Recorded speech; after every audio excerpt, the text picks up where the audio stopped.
السلام عليكم، ازيكم حبايبي؟ عاملين ايه؟ يا رب تكونوا بخير دايما، يبقى احسن حاجه يا رب، اللهم امين. النهارده هنعمل مع بعض فراخ مشويه. تمام.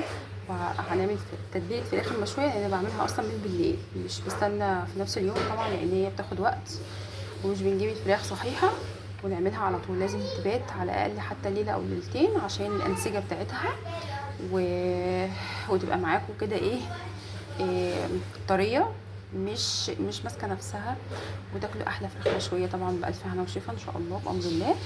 بصوا بقى، انا لازم اخرمها كده بالسكينه واغسلها كويس جدا. تمام. معانا بقى البهارات بتاعتنا، ملح وفلفل وكمون وسبع بهارات، معلقه سبع بهارات وعايزين كمان معلقه زعتر وورق لورا. الطبق ده كله احنا بنحطه في الخلاط، معانا توم وطماطم وبصل وليمون وكل ده في الخلاط. تمام. ومعايا ربع كوبايه خل. تمام.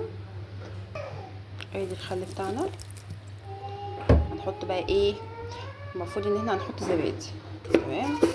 بس مفيش زبادي فهنحط شويه لبن صغيرين، لان هي بتخلي ريحه الفراخ حلوه، بتخلي طعمها لذيذه، بتغير الطعم طبعا، بتخليها طريه كده وبتلمع ولونها يعني بتبقى مختلفه جدا بعيد عن اي حاجه. يعني في التتبيلات عموما الزبادي بتبقى حلوه مع الفراخ.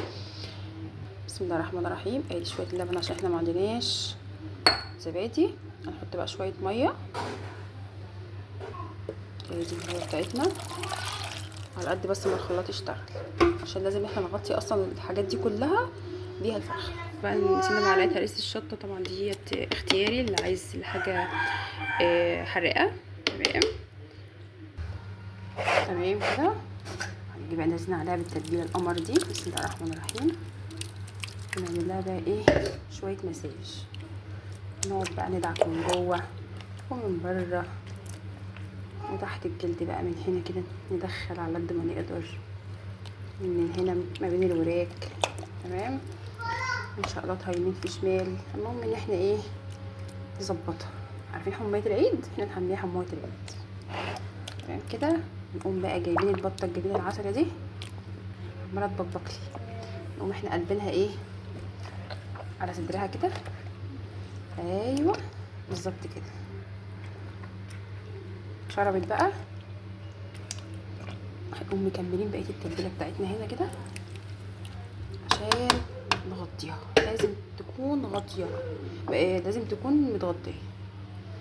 ما شاء الله ما شاء الله. انا بعتمد الطريقه ديت في كل المشويات، ما شاء الله اللهم بارك. يعني شايفين اهي شربت اهي. ممكن بقى نحط حاجه تقيله هنا عشان ايه؟ دي اصلا بلاستيكه. اشوفك على خير ان شاء الله بكره. هنحطها في التلاجة من تحت. ممكن مثلا تبات، لو مش تعمليها بكره اعمليها بعد بكره. 3 ايام بالكتير. عايزين تعملوها يعني كل ما بتقعد في التتبيله كل ما شاء الله بتبقى جميله جدا ولحمتها حلوه قوي. انا على فكره هعملها في ازازه حاجه ساقعه. جبت ازازه حاجه ساقعه ازاز، وهعملها الطريقه دي. انا معتمداها اصلا من زمان، بس بقى لي فتره بعملها مثلا بقطعها 4 ولا حاجه وبعملها. بس لازم الفرخه ما تكونش كبيره، يعني ما تعديش الكيلو ونص. تمام. بحبكم في الله، والسلام عليكم ورحمه الله وبركاته. هاي استاذ علاء، عامل ايه؟ الحمد لله. شاطر.